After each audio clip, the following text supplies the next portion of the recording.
We're getting into it quick today because we got action, baby. Okay. Yeah. We have the legislative session starting here in New Mexico coming up next week.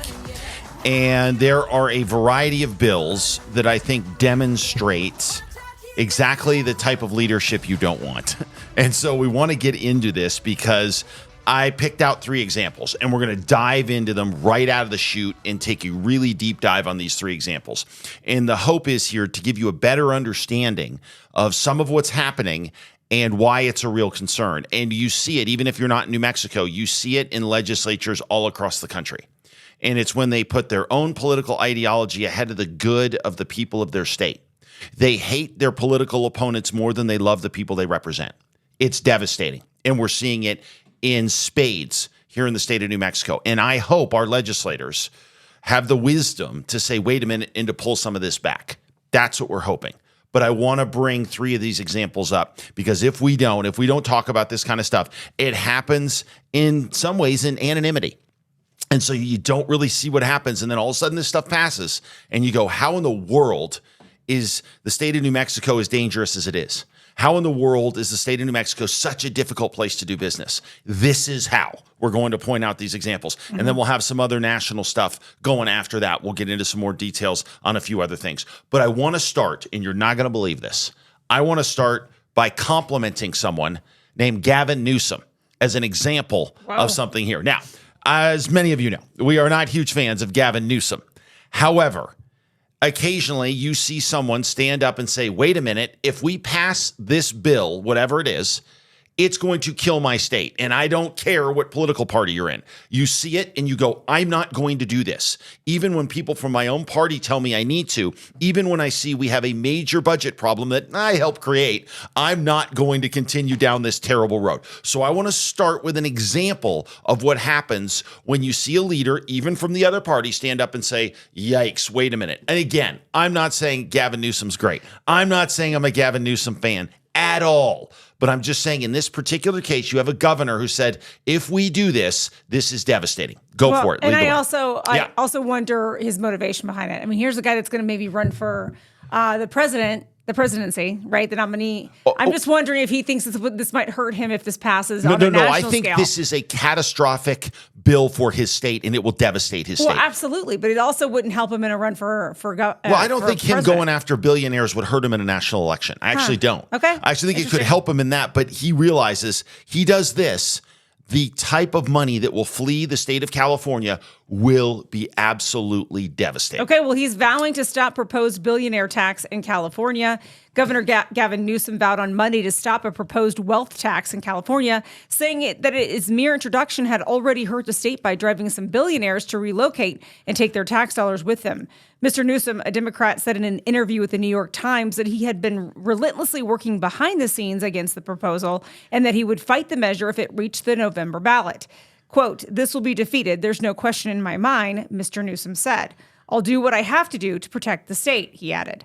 The initiative would require Californians with a net worth beyond $1 billion to pay a one-time tax equal to 5% of their assets.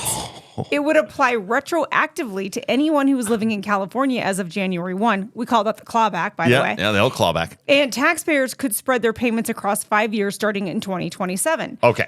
So that's what this is. Sorry, one more. Do you have one more? I do. Yeah, California's nonpartisan legislative analyst and the governor's Department of Finance said in a joint review that the tax would probably deliver tens of billions of dollars in a one-time money for the state, but that it could lead to hundreds of millions or more in continuing losses from billionaires leaving California to avoid the tax. Okay, this is one of those ideas that came from the California legislature. They're trying to get it on the ballot. Newsom's got to stop it because he realizes this thought process of we need more money, so let's go to these rich people and grab it, not realizing the second and third order effects, which are when you confiscate wealth, okay, that's already been taxed, by the way, and you pull it back into the government, you're absolutely going to shed so much money because these people are mobile. They can move. Billionaires don't have to stay in your state if you make it hard for them. If you take more and more of their money and you create this environment where there's more and more fraud, there's more and more of an economic system that does not work for people, they're not going to sit there and do it. They're going to go to other states. Newsom realizes it and says, we can't do this. Okay? All right. So that's as much of a compliment as we're ever going to give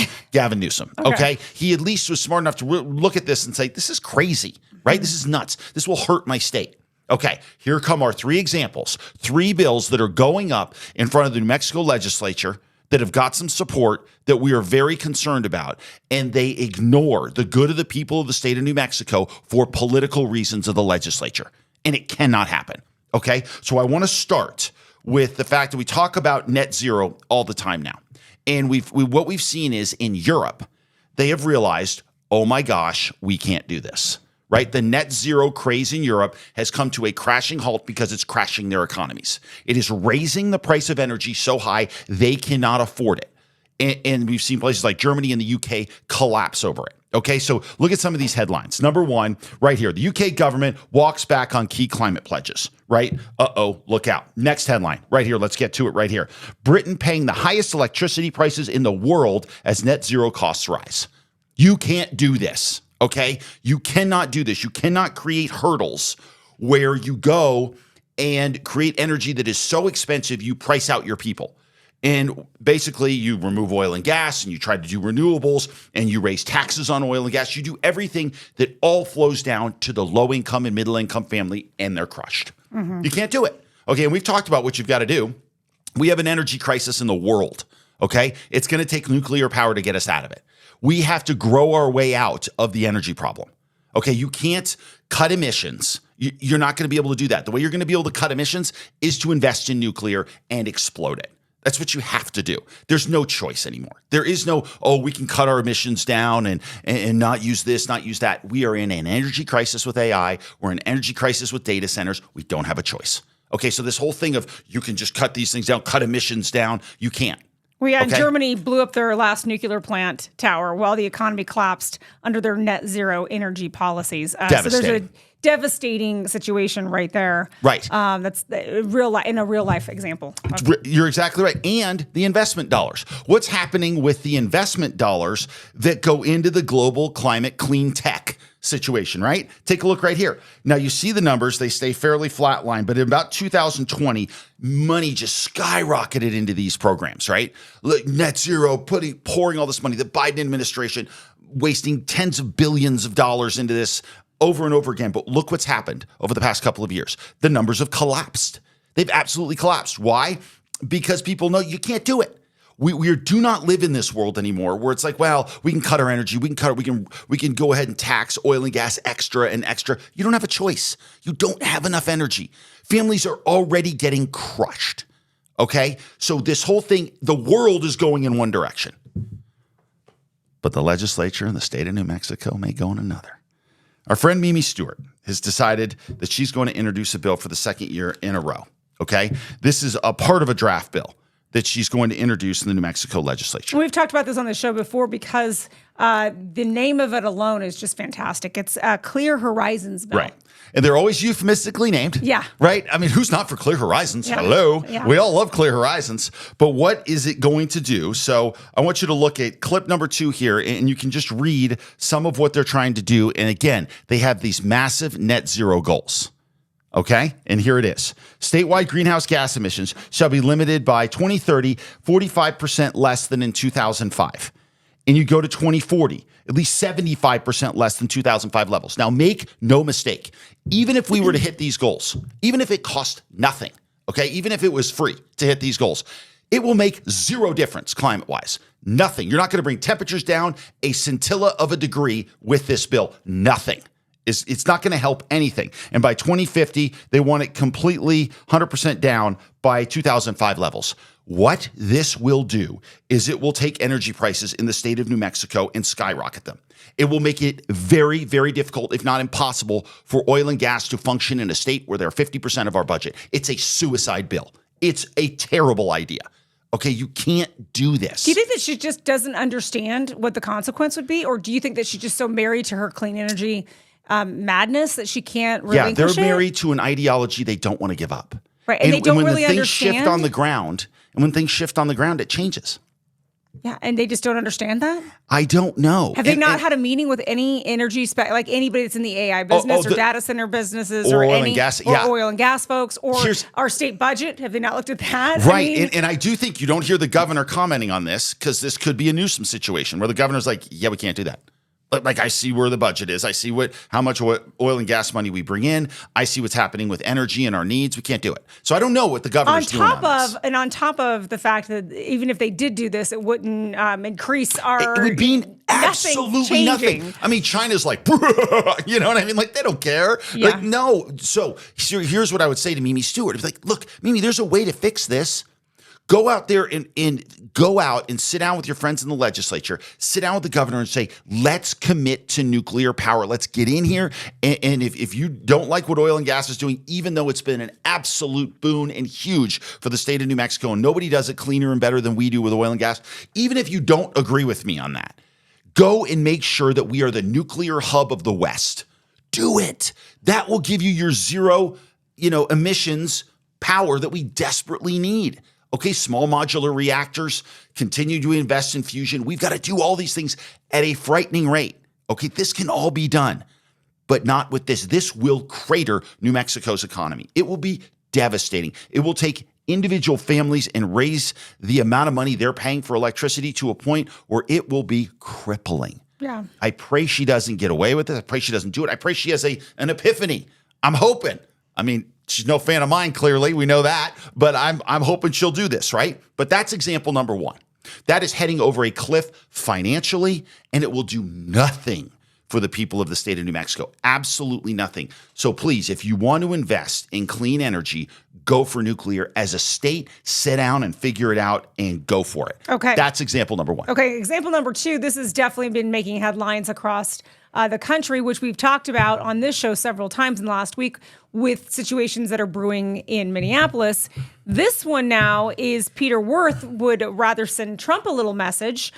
He's going to try to pass a legislator poised to pass bill banning ICE facilities here in the state of New Mexico. And this is an article by Daniel Chacon that we want to just kind of brief you on a little bit. It says here, expect ICE to get a cold shoulder from New Mexico during the 30-day legislative session that begins next week. A polarizing proposal to ban immigration detention facilities in the state, potentially angering the Trump administration, will be among a handful of bills the legislature will prioritize in the first 2 weeks of the 26th session. Unlike last year, when the contentious measure cleared the House but not the Senate, it is now poised to pass the Democrat-controlled legislature, Senate Majority Leader Peter Wirth said on Monday. And here's his quote. Given what we've seen just recently in Minnesota, enough is enough, Wirth said, referring to last week's deadly shooting of a 37-year-old woman by an ICE agent. We need to stand up, and this is a place where we as a state can send a signal, he said. The governor supports this. She's going to give it a message to be considered during the session. I think it's important that we get it across the line. Okay. All right. So let's just say this. First of all, the governor giving it a message means she's going to support this. Okay. This one's pretty likely to pass. Okay. Wow. It's amazing. So let me just say a couple things. Senator, number one, Donald Trump doesn't care what any of us think here. Okay. Not you. If I were to stand up and say, I got a message for Trump. Trump's the president of the United States. He's not curious what you're doing in the legislature in New Mexico. Okay. But what you're doing is, in trying to send a message to Donald Trump, you're prioritizing your own politics over the well-being of the people of the state of New Mexico. What does this mean? You get rid of ICE facilities in the state of New Mexico. I want to show you a few of the people that you're not going to be putting behind bars, because you're not. I mean, and the reality is they're going to say, well, we still want people behind bars, but you want ICE out of the state. You guys have made it clear.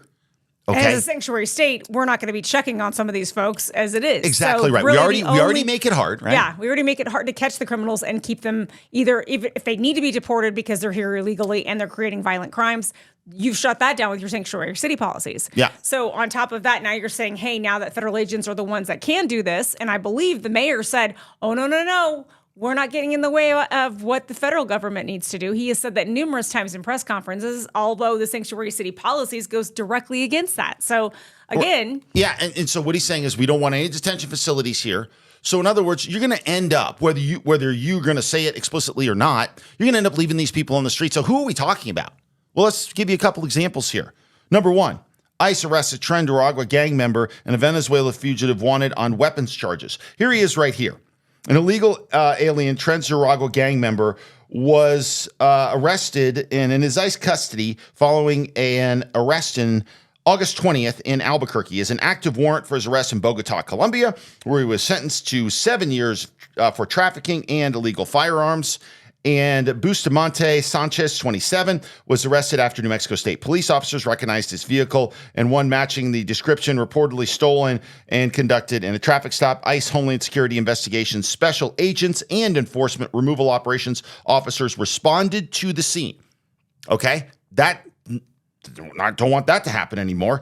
And he was subject to a criminal investigation as part of Tren de Aragua. Okay, that's number one. That's one of the types of people which they say that these will be gang affected. members are involved in a multitude of crimes, including murder and drug trafficking right here in the Albuquerque area. Okay. So when you say no ICE detentions, you're just like, oh, okay, great. So we just want this on our streets then. Like, this is okay. Let's keep it happening. Just make it harder and harder to arrest the bad guys. That's what they're doing here. Mm-hmm. They're making it hard. And that's undeniable. You're making it harder to arrest the bad guys. What about example number 2? This is an ICE Las Cruces arrest, a criminal alien fugitive while serving an arrest warrant. Okay. Fugitive had criminal history, including charges of sexual penetration of a child, narcotics trafficking, and domestic violence of a family member. This is, it says here, ICE Homeland Security Investigations arrested criminal alien and fugitive Jesus Luis Cuevas Pacheco, 47, of Mexico, after receiving information that he was allegedly threatening family members with violence and engaging in the sale of narcotics. Cuevas first entered the United States sometime before 2003 at an unknown location. On March of 2003, he was encountered in Dallas, where he was issued an order of removal. 2 days later, he was removed through the Laredo port of entry to Texas. But between 1994 and 2022, he was arrested multiple times for criminal sexual penetration of a child, possession with intent to distribute narcotics, and battery. On April 8th, 2002, he was convicted of narcotics trafficking and served a 1-year prison term. And it doesn't end there. Let's give one more example. We got convicted felon down here in El Paso investigation. A previously convicted felon is facing new federal charges after allegedly engaging in drug trafficking while being on supervised release following an investigation by ICE Homeland Security Investigations in El Paso. And a reason this guy, Jason Cunningham, was part of the ICE roundup was because where his business dealings were and who he was dealing with within the country and other people dealing drugs outside the country. Yeah, he was in Carlsbad, by the way. Yep. They located over 1,000 grams of methamphetamine and 56 grams of cocaine. Okay. So to give you an example, and this is what I'm saying here.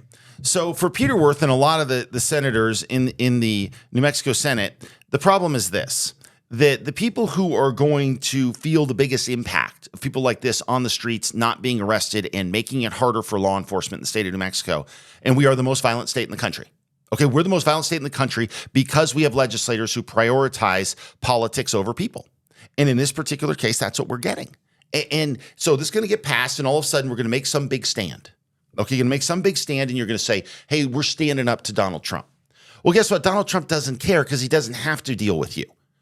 Donald Trump can just send out a tweet and affect you a lot more than you affect him, and that's exactly what's happening. So it says, this is his tweet, effective February 1st, no more payments will be made by the federal government to states for their corrupt criminal protection centers, known as sanctuary cities. All they do is breed crime and violence. If states want them, they will have to pay for them. Make America great again. And here's a little quote from a press conference he recently gave, talking directly about the fact that he will cut off funding for sanctuary cities if they continue to basically block ICE agents or block federal agents from doing their job. We do everything possible to protect criminals at the expense of American citizens, and it breeds fraud and crime and all of the other problems that come. So we're not making any payment to anybody that supports sanctuary cities.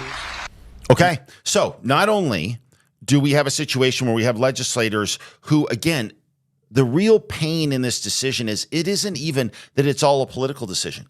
It's that the actual price to be paid is paid by the families who live in communities with these people who don't get arrested. They're dangerous places. The state's becoming more and more dangerous. And because of situations like this, the legislature could stand up and say, wait a minute, we don't always like the way Trump handles things, but we do need to work closely with our federal partners to make sure we keep this state safe. But when you stand up, and one of your first priorities in the legislative session is to virtue signal, and then on top of that, cost your state tens of millions of dollars that's desperately needed by the people of the state of New Mexico so you can make a political statement, it's a dereliction of your own duty. It just shouldn't be done. And yet it is in example number 2. Right. So again, we would urge you to write any of your state legislatures in your district and say, you got to vote this thing down. I mean, this is ridiculous. Well, and I think it's going to be tough. Yeah, it's going to be tough, especially if it does have the governor's backing on this. It's going to be interesting to see if that is if that's ends up happening and ends up passing. It's and again, using this shooting in Minneapolis from a woman who was there to get in the middle of a federal investigation. She was in an area. Even some of her family members have now come out and said she shouldn't have been there. Like, that was not her position to be there. It's unfortunate what happened to her. She shouldn't have been involved in trying to block a federal investigation. It's not her duty. It's not her. You can make protests. It's very different than getting involved in the middle, like physically in the middle and blockading. By the way, it's happening again, and we'll get to that in a second. Yeah, good. It is happening again. Okay, you want the third example? Yeah, talk about this third bill. Okay, the third bill is from Debbie O'Malley, Andrea Romero, and it looks like Heather Brigham's did it.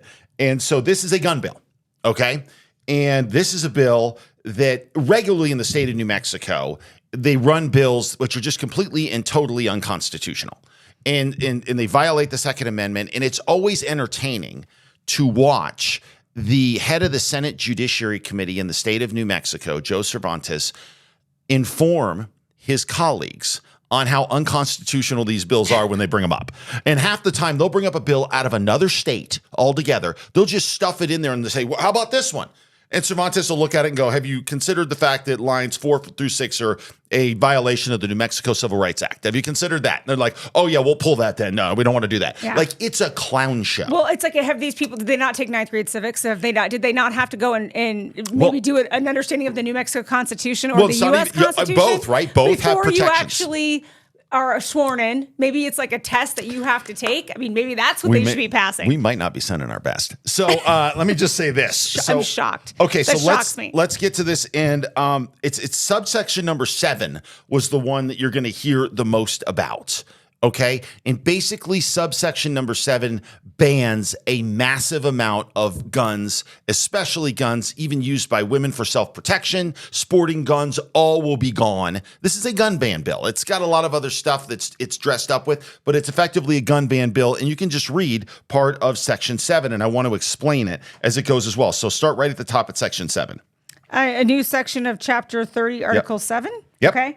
Prohibiting the sale of extremely dangerous weapons. Beginning on July 1st, 2026, a dealer shall not sell or transfer any of the following firearms, ammunition, or devices to an unlicensed person. Okay, unlicensed person. So you read that and go, oh, well, I have a, I'll go through, I got a concealed carry. Doesn't matter. Yeah, so let's go to who is actually licensed. Okay, to actually be licensed, you have, and we got a graph on this, you got to have a federal firearms license. None of you have that. None of us do. I mean, there are very few people that do. So if you're a normal gun owner, you don't have it. If you're a CCW permit holder or you're an off-duty law enforcement, you don't have it. So basically, regular unlicensed individuals are people that pretty much fall into all of us. We're all unlicensed on this. So I just wanted to make sure you understood that when they say unlicensed. We should make a graphic about who is actually a federal firearms license. Like that's like dealers, like gun dealers. Yeah, I mean, it's very few people, right? Okay. So basically, that includes you, just in case you're curious. Okay,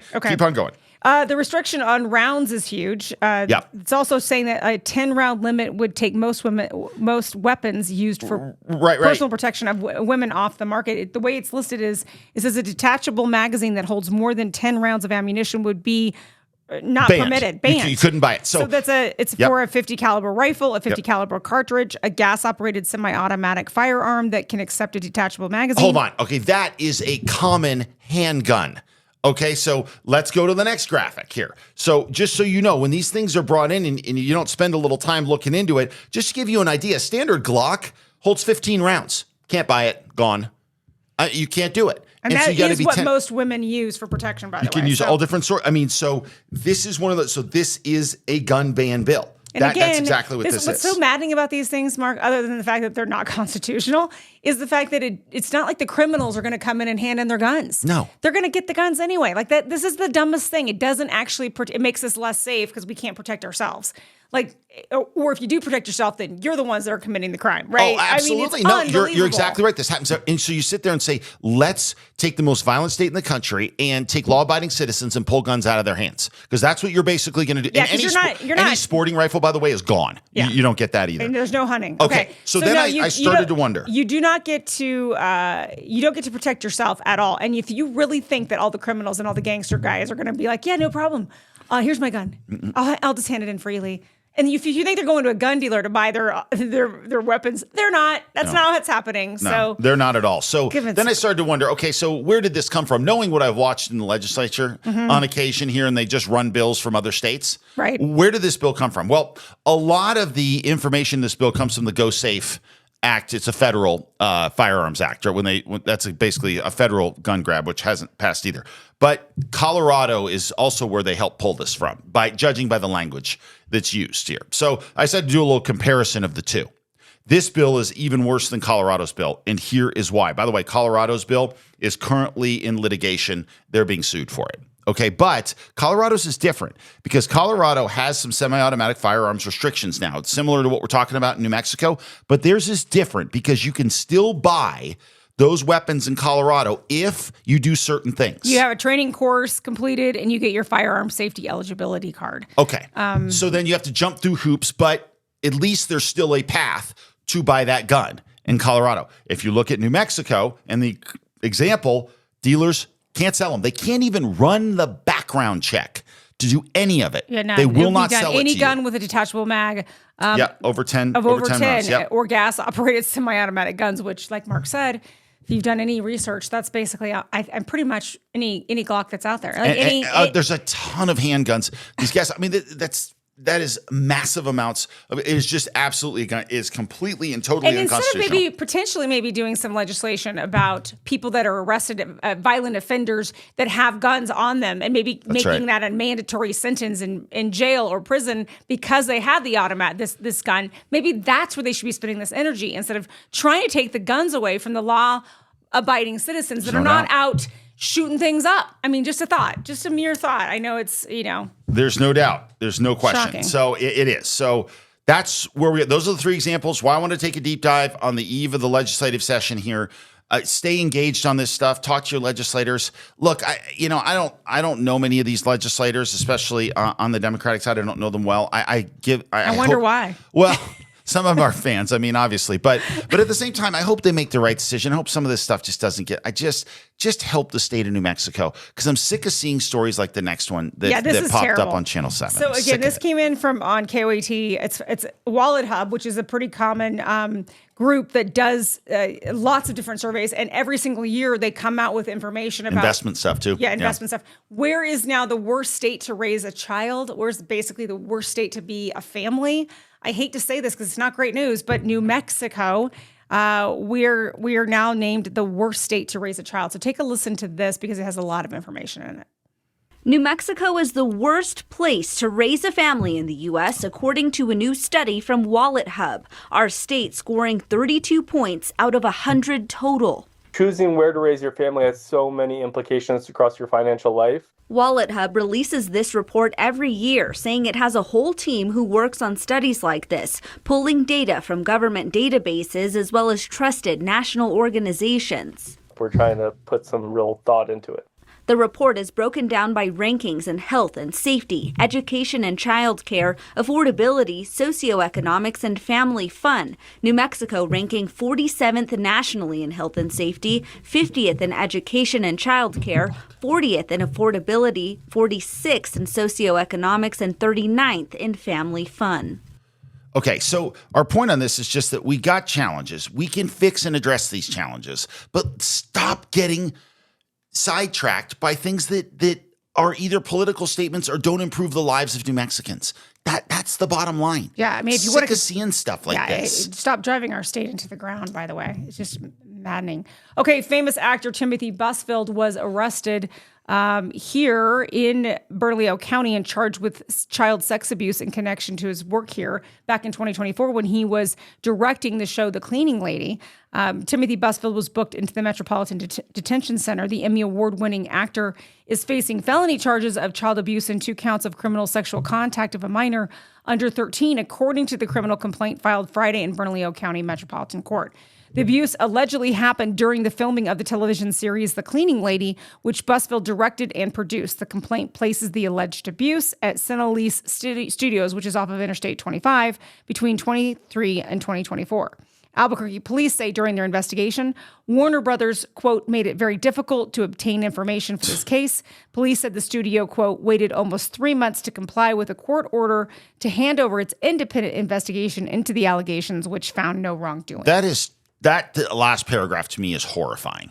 It's horrifying. Hollywood has had a reputation for a long time of not addressing these issues. Now, I have no idea if Timothy Busfield is guilty or not. No clue. But that's horrifying that Warner Brothers would sit there and get in the way of the Albuquerque Police Department's investigation. I mean, it just is ridiculous. Yeah, just get to the bottom of it. Yeah. What's unclear is if, at least I haven't heard yet, if these kids that are involved in this, if they're local kids or if they're also from LA. No, they're local kids. Oh, they are local? Okay. Yeah, so we'll see what happens with it, but unbelievable stuff. All right, so we'll get away from local stuff. No, going back to Minneapolis because they cannot stay out of the news, people, and they can't stay off of our podcast. We've got another lady out here. Very dramatic. The award for most dramatic today goes to this lady who has decided that she's once again going to use her car to block a federal investigation with ICE officers. So I want you to watch the video of this. And so she's going around a corner and the ICE officers tell her, go, keep going, keep moving. She stops the car again, starts getting into an argument. Then you'll see another guy jump in and try to take a shot at an ICE officer. So just watch this play out here, and then we'll comment on how it all shakes out. And you should also look at the road in front of her. It's clear, it's wide open. Right. It's not like she has to stop there. No, she doesn't. She could keep going. But so we'll get to the broader sense of what happened here. Thankfully, no one was hurt in this, but she was arrested, and it did get rough. So here it is.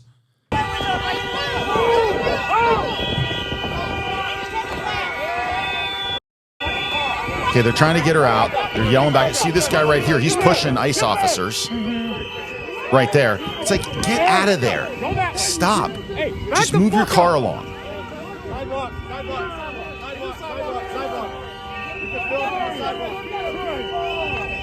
But she won't move. So eventually, as the car sits there, what you see is eventually the ICE officers pull her out and they arrest her. Right. She's not moving. They kept telling her to go, go, go, go, go. She has an open lane. She won't do it. She won't do it. She won't do it. And then when they start to they pull her out of the car, she starts screaming, I have a doctor's appointment right here. She said she's disabled and has a doctor's appointment. And so then go. And so the problem with all this is, here's my issue with all this as we're watching this unfold. And it is, again, you keep raising the temperature. You keep giving people cover to break the law, and they will. Right. So that's what she's doing. Right. And so it's not great. You see her come out, they're pretty rough on her. There's no question. But move the car. Right. And so that's the hard part of this. I just think but she's also performative. She sees the camera. There's no question. There's no doubt. The press person's there, so she's going to do her best. I mean, nomination right here. Right. So, again, if you haven't learned from what happened a mere week ago. Now, there are groups that do train people. I watched some of the videos that are happening in Minneapolis. They're actually training you how to video and how to instigate all at the same time. It was fascinating. It's terrible. And this is where leadership to me is lacking, in the respect where you have to have leaders who say, listen, stop doing this. Stop getting in their way. It's not the protests of the 1960s. I mean, that is really what people are trying to frame this as. And it's completely and utterly different. Like, that is a completely different operation, and especially if you start to watch some of these training videos of how to get in the middle of ICE agents and investigations, how they tell you to try to get in the middle and take people that they're trying to detain and put them in your car. Yeah. I mean, some of these advice, it's crazy. It's insane. I'm like, do you know how unsafe you're having these people act now? No, it is outrageous. It literally, this is what we've said before, it takes mentally fragile people and puts them in danger. It just does. Leaders need to step up. And in this particular case, it's absolutely horrible. Well, I had to pull this other video because this thing's everywhere. Have you seen this video? I have. I mean, it's unbelievable. Ava, have you seen this video of this guy? Okay. What's that? Yeah. It's unbelievable. So this guy is out and he's in Minneapolis at the Whipple building in Minneapolis, and he's pro-Trump is what it basically appears, or pro-American, however you want to put it. So there's a kid that starts following him around. Ava, let's go ahead and we'll start playing this. There's a kid who starts following him around with a bullhorn, yelling in his ear. See him yelling all over him, right? This guy's like, hey, he's turning his head. He's like, stop, please stop this, right? He's like, get away from me. Again, this goes on for, 30 seconds where he's just going off on him. And the guy's like, leave me alone. And then this thing gets physical. And literally, this guy with the American flag takes down at least 4 people. So see the guy in the red coat, okay? All right, he's had enough right here. It's go time now. Okay, so here he comes and bang, he takes him out, right? Okay, red is out. Hold on, red is out for a second. He takes that guy out right there, and then boom, takes that guy out. There's a third. Here comes another one. Here comes another guy coming in for more. And so he takes a few swings at this guy, okay? Backs him off for a second. Okay, and then look what happens. Red comes back. He was knocked out, right? So this guy gets knocked out. Then Red comes back, leads with his chin, and he gets knocked out a second time right there. Oh, cold. I mean, cold out. He's out. He's out. I wonder if this guy had some boxing or military background. I don't. He doesn't look young, by the way. No, he doesn't look young, and I don't think he has that much necessarily fighting background. These guys just came in and were like, take a shot. I'm like, whoa. I mean, but it's craziness. Yeah, this stuff is ridiculous. And this guy, he was patient for as long as he could be patient, and then he just started mowing dudes down. Yeah, he's a fascinating, and I mean, it's unbelievable. All right, we will switch to Iran now. So sorry, hey, we're gonna skip when we go to Iran, but so we'll see. Okay. See how things shake out. Okay. Hopefully things calm down. All right, we do want to touch on Iran, and I want to get into something just real briefly here. Okay, we still don't know what's going to happen. At this point, we haven't seen a strike from the U.S. as we're recording this right now. But it's interesting because Iran's Gulf rivals warned U.S. against a strike on Iran. So you start saying, well, wait a minute. Saudi Arabia doesn't like Iran. Qatar doesn't really like Iran. Oman does not like Iran. They understand what kind of threat Iran is. What's going on here? I just want you to read a little bit of this article. Then I think we've got some information on what really is happening here. But behind the scenes, Saudi Arabia, Oman, and Qatar are telling the White House that an attempt to topple the Iranian regime would rattle oil markets and ultimately hurt the U.S. economy, according to Arab Gulf officials. Most of all, they fear the blowback at home. The Trump administration hasn't made clear what type of military action it is planning against Iran, but has said an attack is more likely than not, the official said. Gulf states, many of which have suffered damage in attacks by Iran and its allies in the past 5 years, have little sympathy for Tehran, but they fear the impact on the economy and politics of their own countries in the event of an escalation in Iran, or should Iranian Supreme Leader Ali Khamenei fall. Yeah. Saudi Arabia is especially sensitive to the increasing precariousness of the situation, analysts say. The kingdom directed local media to limit both its coverage and support of the demonstrations to avoid Iranian retaliation. And it says, quote, they have no love for the Iranian regime in any way, shape, or form, but they also have a great aversion to instability, said Michael Ratney, who served as the U.S. ambassador to Saudi Arabia under the Biden administration. Quote, once you open up a Pandora's box of regime change, either organic from the inside or instigated from the outside, you're creating a huge amount of uncertainty at a moment when that is the last thing that they want. Okay. Look, this article is not addressing the real point. It's like running around in circles to not make the real point. Which the real I'm glad you made me read it with all those words. Yeah, I know. I'm sorry about that. But you did a great job. Thanks. You did a great job. You're a much better reader than me. I wish you could put some more names in there for me. I know. Well, you got I know the Khamenei thing kind of threw you off, but you know Khamenei. But I will say, here's what's interesting about this. Here's what they're concerned with. Here's what Saudi Arabia is concerned with. How many free democracies are in the Middle East? I think there's none, right? Other than Israel. Yeah, Israel's the only one. Okay. So if Iran falls and becomes a free nation, what's going on with the rulers in Saudi Arabia, Oman, Qatar? What kind of pressure would they feel if you have a free and prosperous Iran? So what they're really saying is, we want Iran weak. We don't want Iran free. Wow. That's what it sounds like to me. I mean, that's my 2 cents of just reading this going, why are we not talking about the fact that if you have a free Iran right next to you, that's causing problems? They look at that and go, whoa, wait a minute. When they talk about oil price, that has nothing to do with oil. It has absolutely everything to do with the fact that if you get a free Iran, that changes the calculus in the Middle East. And this shows you what a massive change we're looking at. Even if you go back and look at what's happened over the past few weeks, China had a foothold into South America. I mean, in a huge way, thanks to Venezuela. And now you're looking at China looking around going, what in the world do we do in Central America, in South America? Well, what's going on here? The world-changing things that are happening right now are staggering. I don't know what's going to happen in Iran.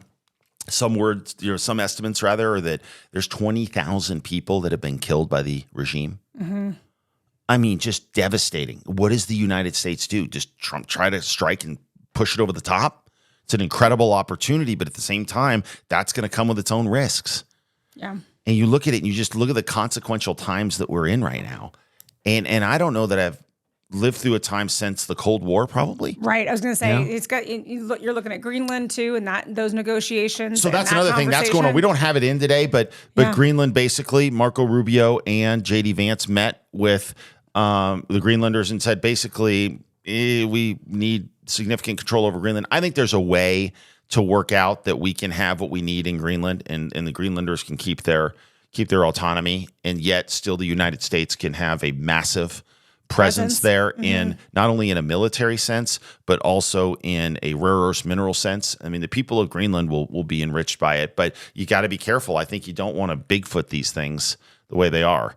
You got to be Trump's got to be careful on some of this stuff. I think he's negotiating. Okay. If I had to guess. You know what I mean? Yeah. You just kind of go in and say, we're taking the whole thing. And you're like, okay, we won't take the whole thing, but we do need this, and this. Yeah. You know what I mean? I think that would be my guess. Again, these are decade-old conversations. This is not the first time that American president has been wanting to get a major hold into Greenland. So this has to be done. Like if you look at a map, you see, if you want a direct route to us, you go right through the Arctic. It's the quickest way to get to us. I swear this was part of a storyline in The Diplomat, was it not? It was. Yeah, that's what I thought. But now the Diplomat focus, I think, was on Iceland or something. Yeah, no, it was on.